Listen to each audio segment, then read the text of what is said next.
Well, hi, I'm back with one simple recipe to cook this week. My name is Judy Matuski. I'm a registered dietitian and culinary nutritionist with Athens Nutrition. And this week we are using these absolutely gorgeous fig leaves from, I shouldn't say my fig tree, our fig tree, my husband's fig tree in our backyard.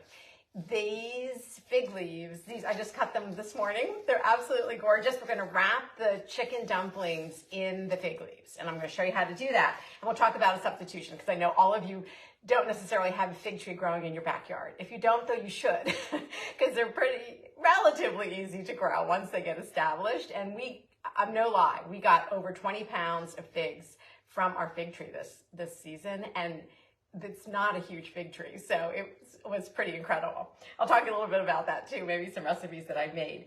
All right, this is going to be really fun. Now, we are going to make the dumplings, we're going to wrap them, and then I'm going to just grill them indoor. This is kind of meant to be grilled outdoor on an outdoor grill, but I'm just going to pop them on this indoor grill. I actually prefer it with this particular recipe because the fig leaves put off such an incredible aromatic, almost intoxicating aroma. They're so incredibly wonderful that I really think that it stays a little bit more delicate inside. The heat's not quite as hot. I did it on the grill and they were great, but I feel like the heat was a little too hot and it almost was too hot and we lost a little bit of the aroma from the fig leaves that kind of infuses into the dumpling. So anyway, indoor or out.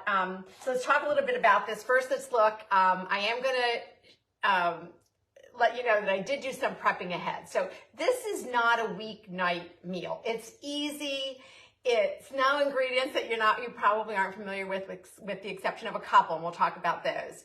But I wanted to do this, even though it's a little bit more involved than some of the other recipes that I typically bring you, because I love, first of all, nutritionally, it's amazing. Look at these gorgeous colors. We're using purple cabbage, a whole bunch of fresh herbs, scallions, and some shredded carrots in our dumpling meat mixture. So this is about 50-50 vegetables to meat, which is, again, so incredibly healthy and so delicious.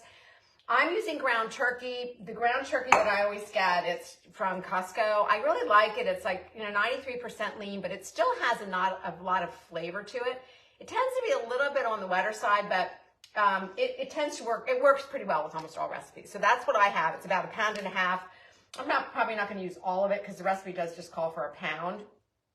So I did pre-shred. I just used a box grater. You can certainly use your Cuisinart or your food processor if you want to. I shredded the purple cabbage. You could use purple or green. I just love the purple because it's just so pretty. Although it's going to probably get a little brown when it cooks. But and then I shredded a couple of carrots, and then I just chopped up the herbs, and I just chopped the scallions. So I knew that would take it took me about 20 minutes to do that. So it's better if you have time to kind of do that ahead of time, if you'd like, and then you're kind of one step ahead. If not, just doing it all together is fine too, obviously. I just was saving a little bit of time.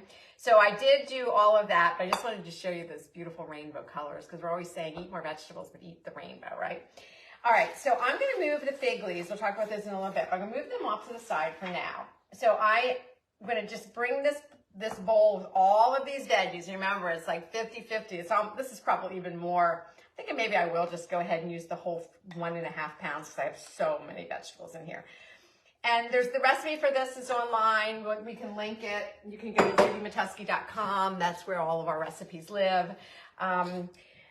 But basically, okay, we're going to just be mixing this, and my hands are clean, and I'm going to probably just get in here with my hands if it really gets annoying trying to mix this with a spatula. So all the veggies are going in. Now, what I also did a little bit ahead of time, since I was already chopping and mincing, I did the ginger, the fresh ginger, and the garlic as well. So the nice part about this is that we're making a sauce and we're making a dumpling, and we're going to be using some of the same ingredients in both the sauce and the dumpling. So you're kind of mincing garlic and mincing garlic and ginger and scallions, and you're gonna, you just make a little bit more because you're gonna be using them for both things. So that's super helpful. So I'm gonna use about 2/3 of the ginger, in here, and I'll save the other 1/3. It's about 2 to 3 tablespoons. 2 tablespoons, I think, in the meat. 1 tablespoon that goes in with the sauce. And then the same with the garlic. It's about 2 tablespoons going into our meat mixture, and about 1 tablespoon that we'll use for our sauce. This is just fresh minced garlic. Now for this I did get out my microplane because I did have to do several cloves to get enough. And same with the ginger, since, it just is a whole lot faster and easier just to, do this on a microplane. And then it minces it, and it really does get into really fine pieces, which is really what you want for this. And remember, with your ginger, I did buy a pretty big root of the ginger, and I cut it in about 1-inch pieces, because a lot of times recipes call for about a 1-inch piece of ginger. You don't have to peel it. And then I just put it in some white wine, and this is going to stay in my refrigerator, and it lasts a really long time, because ginger will get a little moldy. It'll start to dry out if you buy it and then you end up not using it. So this is just, again, I give this tip often, but this is a great way to store your ginger so you don't waste it. All right, so now we're going to add a little bit of salt. We need just a little bit here because we're not adding a whole lot of high sodium ingredients to the mix, to this turkey mix. And then a tablespoon of chili crunch. Now the chili crunch, I like this, it's S&B chili crunch. This is a little more mild. I prefer it on the mild side, because I love the flavor, and if I use as much as I want to use, if it's too hot, then it makes everything too hot. Now the Momofuku brand is great. It's just definitely more heat. So if you want this to be pretty, more spicy, then by all means use a spicier chili crunch. I'm going to keep it a little bit on the mild side, and we need about a tablespoon of the chili crunch. And it's really just the chili crunch oil. It's just a whole bunch of garlic and chilies and oil and sesame and different ingredients. And it is a little on the salty side. So even though we added some salt to this, it's not going to make this too salty. But it'll be, I think, just about right. All right, and then maybe half a teaspoon or so of some fresh ground pepper. Get that in, and that's pretty much it for the dumpling. Now, you could use, so let me just start to mix this around. You could use ground chicken. Traditionally, this recipe comes from a chef with Food 52. Her first name is Natasha, and I'm not sure that I actually know her last name. I saw it on a Food 52 cooking video, and I immediately fell in love with it because I had never heard of using fig leaves to cook with. You're kind of used to hearing grape leaves, but not necessarily fig. And I thought, wow, that's so interesting. And we have a fig tree, and I know we eat our figs, but we're not always, I never thought to use the fig leaves. And so she said this is, traditionally, this is a very traditional kind of, I guess, Chinese dumpling that would just be used in Chinese, like a dumpling wrapper. But she likes to do it in with fig leaves, because she said too, because she has a fig tree growing in her backyard.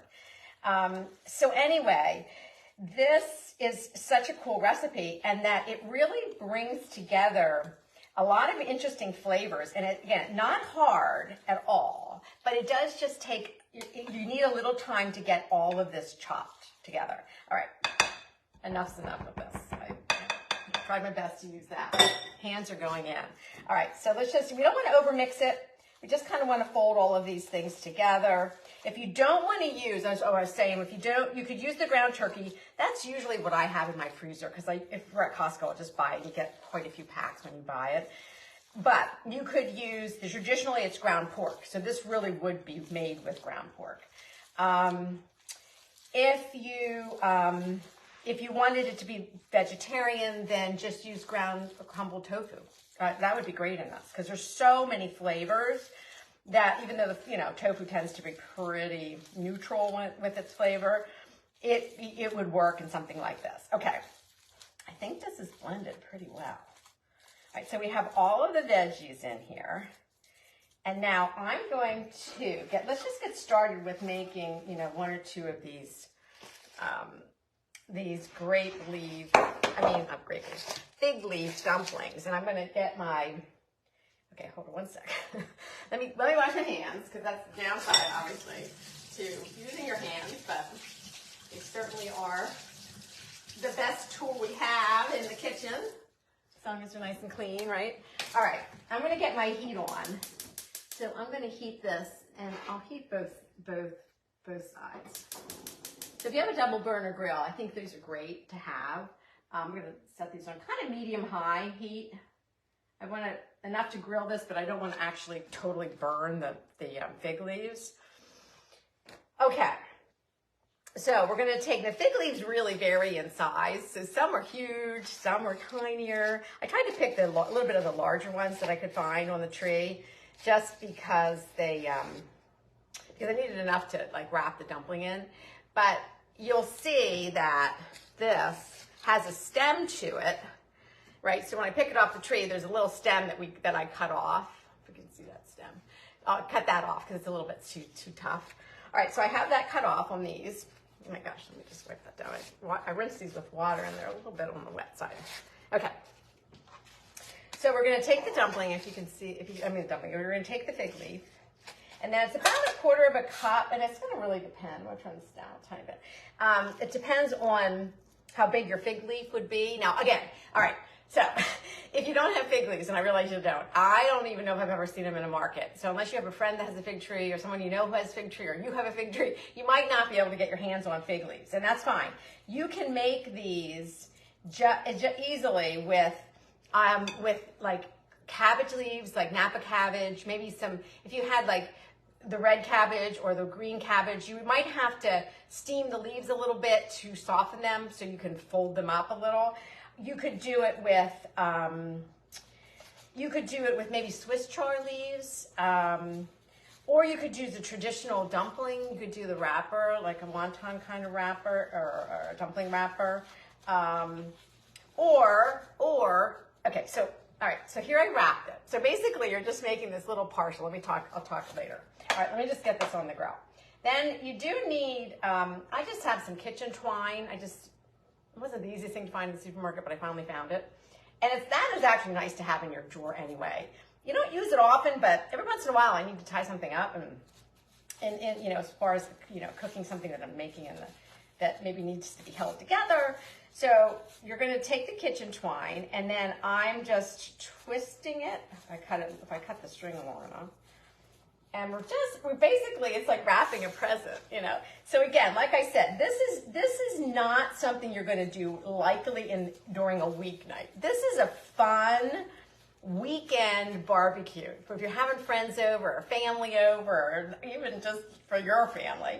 This is just fun to do because everybody gets their own little parcel, their own little dumpling, or several. I mean, one, you probably, 2 or 3 easily per serving. So here we have this nice little dumpling parcel. And it's, a little fuzzy. I don't know where that's coming from. All right. Nice little fig parcel. And now you don't even have to grill it. I mean, you don't have to oil, although, I might just do a little bit on here. You don't really have to. If you're outside, you wouldn't need to oil your grill. But because this is inside, I might just add it. All right, so I'm going to just take this whole thing, and this is just going to go right on the grill.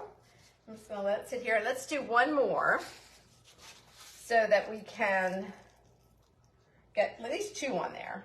All right. So it's, again, about 1/4 cup, depending on the size of the leaf or depending on what you're wrapping this in. Then we're just going to, it doesn't really matter. You can you're folding it over. The one side, the one leaf, the one end is really long. So I'm going to flip that over last, and then I'm turning it upside down. Now I'm going to get let me get another piece of string. I'll make this one a little bit longer. And then we're going to wrap it. I mean, if you have, and again, this would be kind of fun to do as an interactive dinner party. If you're having friends over, everybody can help. Everybody can wrap these little parcels. They can wrap their own, right? Get everybody in the kitchen, and then it just kind of makes it a fun activity as well. Or if kids want to help, if your kids want to get in the kitchen, this is probably a good project for them too. All right, here we go. Have the other one wrapped. All right, and there's no right or wrong way to do it. We're just trying to have this, and then this is going to go on. I'm going to turn the other end down, but I'm going to keep this one. high. Let me get it up a little bit higher.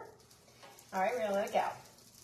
I will finish these later. I'm not gonna really necessarily take the time right now to continue with all of these, but I will stuff them and finish them off. It makes, at least 12 or 14 dumplings, because you're not using, that's a fair amount of meat, maybe even more.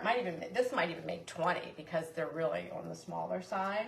And it only takes, I would say, 4 or 5 minutes. I'm gonna put it on for 4 before we flip it. Now, what is absolutely amazing about these fig leaves is that when you put them on heat, oh my gosh, I don't think I've ever smelled anything as good.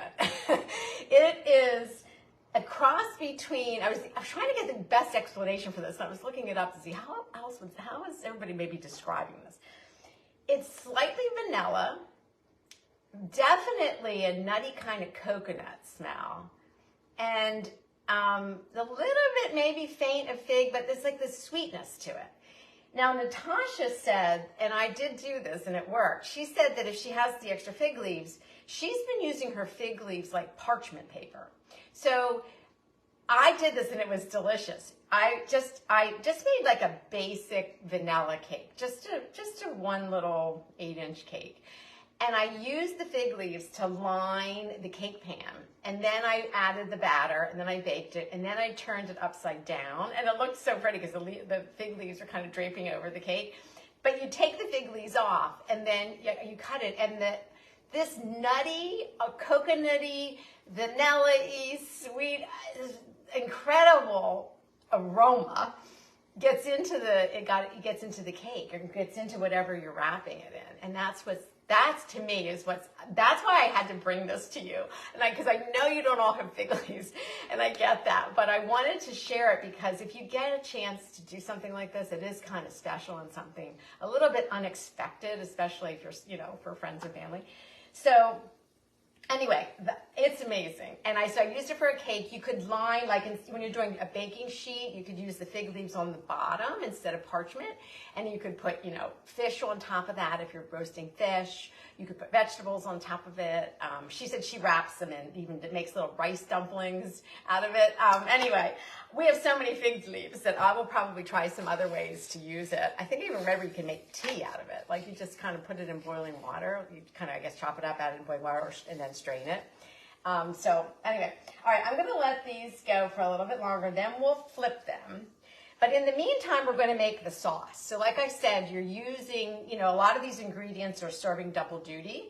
So we have, I have right in here, the herbs are a mix of, I'm using parsley, I'm using chives because I had them, and I'm using some basil because we still have some basil in the garden. Traditionally, it would be mostly cilantro and parsley, but because too many in my family don't like cilantro, I'm leaving the cilantro out. If it was just for me, I would put the cilantro in. So it's, a good bunch, of herbs that are chopped. And then it's just the top of maybe, 2 or 3 scallions, just the green part. That's all that's in here. So this is kind of the base of the sauce. Then we're going to use what's left over from the garlic, which is about a tablespoon. So like a good large clove of garlic that's been minced. And the same amount of fresh ginger, we're going to add that in. Now, a couple of the other ingredients, the one in particular you may not be familiar with. And this is black vinegar. I honestly had never heard of it until I was doing another recipe, and I was like, black vinegar? Because I love vinegar, and I have all kinds of vinegar in my pantry. So I didn't know actually where to get it, so I just went online and ordered it. It's very traditional. I guess its birthplace is China. It's a Chinese vinegar, but it's used, throughout Asia. It's different than balsamic, so it's kind of, it's super dark, you can see.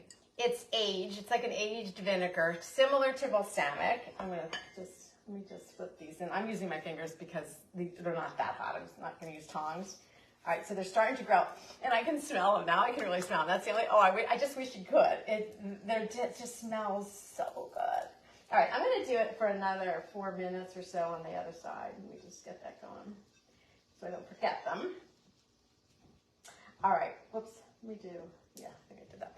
All right, so this black vinegar is it's aged vinegar, but instead of like balsamic, which we use grapes to make balsamic vinegar, this is used with a grain. So this is a grain-based vinegar, and it gives it like almost like a malted, more richly kind of umami flavor. So you still have the acidity, but it's not just acidity. It has a more depth, more deeper flavor, which I love. And I've been just using it in a lot of things. Whatever I might call a vinegar, I'm just using I'm using the black vinegar. Now, it is not gluten-free, so if you need that, then you wouldn't want to be using this vinegar. An alternative, if you don't have black vinegar, because I understand, I want to introduce some different ingredients to you as well as we're cooking some of these more simple recipes. So if you don't have the black vinegar, most likely you have Worcestershire sauce and you probably have rice vinegar or even just a white vinegar. You can do, I forget, it's like, I don't know, 4 tablespoons of rice vinegar to maybe 2 teaspoons of Worcestershire. It's in the recipe. So you can make your own semi-close black vinegar. But if you love vinegar and you want to try something different, I would order some, or if you happen to see it in like a specialty market. I really do love it. I'm so glad I got it. So anyway, we're making the sauce, and the bulk of the sauce really is it's the vinegar. So it's a half a cup. So I'm going to use, I've made these a couple of times, so I've kind of gone through this black vinegar because the sauce calls for quite a bit. All right, so there's a half a cup of the black vinegar. And then we're going to, because we don't want to overpower this with being really super salty. I like to use like a low sodium soy sauce, and I like tamari. That's like my flavor. I think it has like just a cleaner flavor. So this calls for, and I'm going to check the recipe, this calls for 2 tablespoons of, well, you know what? So this calls for 2 tablespoons of tamari. So 3 teaspoons is 1, so I'll just do 6.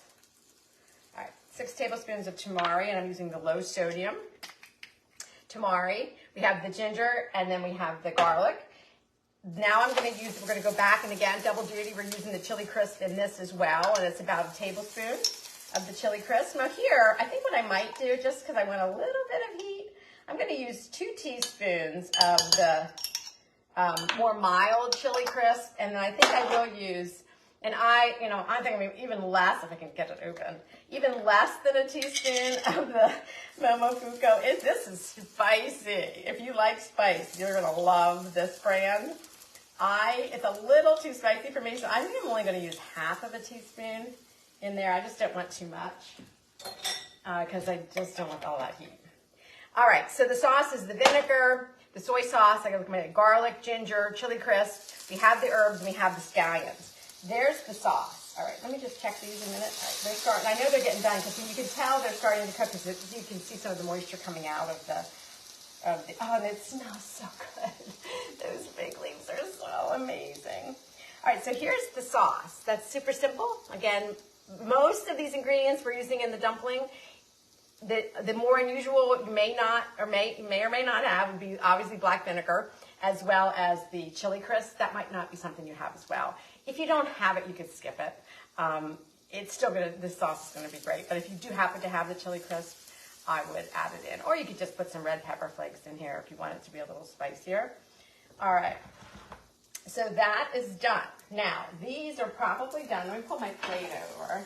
Because they are getting hotter, I am going to grab just my little tongs. Let me pull these over. We'll check them out. So these are the cute little, and look at how, aren't they just so cute? The little parcels, so you would serve them like this. And then, you can kind of throw scissors out on the table if you're, this is like a nice little casual, fun way to eat. And then we're going to snip off obviously the string. So let's take that off. And then the dumpling will unwrap. Now, if some of the fig leaves stick to the dumpling, it's fine. You can eat the fig leaves. They're fine. I mean, actually really healthy, but they're a little fibrous. So it's not something that you might enjoy eating as far as the texture. So we don't really eat the fig leaf itself. We're just going to unwrap this little parcel, this little cute little package. Let me just see. Yep, looks like it's all done. I'll unwrap both of them, and then so you can see them. All right, now if you don't have anything to wrap these with, I would just make the dumpling filling and make it treat it like a meatball. Or if you wanted to make almost like a hamburger patty out of it, just grill them as is and make the sauce and don't even wrap them. These would make great little meatballs. If I was doing the patty, I would grill them. If I was going to make meatballs, I would put them on parchment. I was just thinking I could put them on fig leaves, but you wouldn't have them because that's why you're not wrapping them. You put the meatballs on some parchment, 400-degree oven, 20 minutes maybe, turn them. Then you would have, this would be a great meatball filling too. You wouldn't actually have to do the wrapping. And I think meatballs when you're making meatballs, think about doing 50-50, 50 vegetables and herbs and 50 of whatever meat, or if you're doing tofu, that mixture together is a 50-50. So you can really, beef it with some vegetables, and I think that would be fabulous. All right, so now we're gonna take the sauce, and then this just kind of get drizzled, just drizzle, maybe a tablespoon over top. And here we have our fig leaf dumplings, if you can see them with the sauce on, with this amazing aromatic, delicious sauce. Now, again, easy. It's really not hard. This is one simple recipe, and I think I stand behind it as one simple recipe. A few more ingredients than maybe we might cook with. The only time-intensive part of this is the chopping, or the shredding of the vegetables, which just takes a little bit of time, not a lot. And then, you're just kind of individually wrapping these if you are going to wrap them in something, whether it's fig leaves or cabbage leaves or whatever. Even easier if you wanted to skip that step. Like I said, you can make meatballs, or you can make almost like a hamburger patty out of it. Okay, so try it again. One simple recipe, one step closer to better health. Let's make it simple and easy as possible. So just taking that walk down trying to be healthier is a pretty easy path to take. I will be back with you again next week. Can't remember what I'm cooking, but I will see you next Thursday, same time, 12 o'clock, and stay well until then. Bye-bye.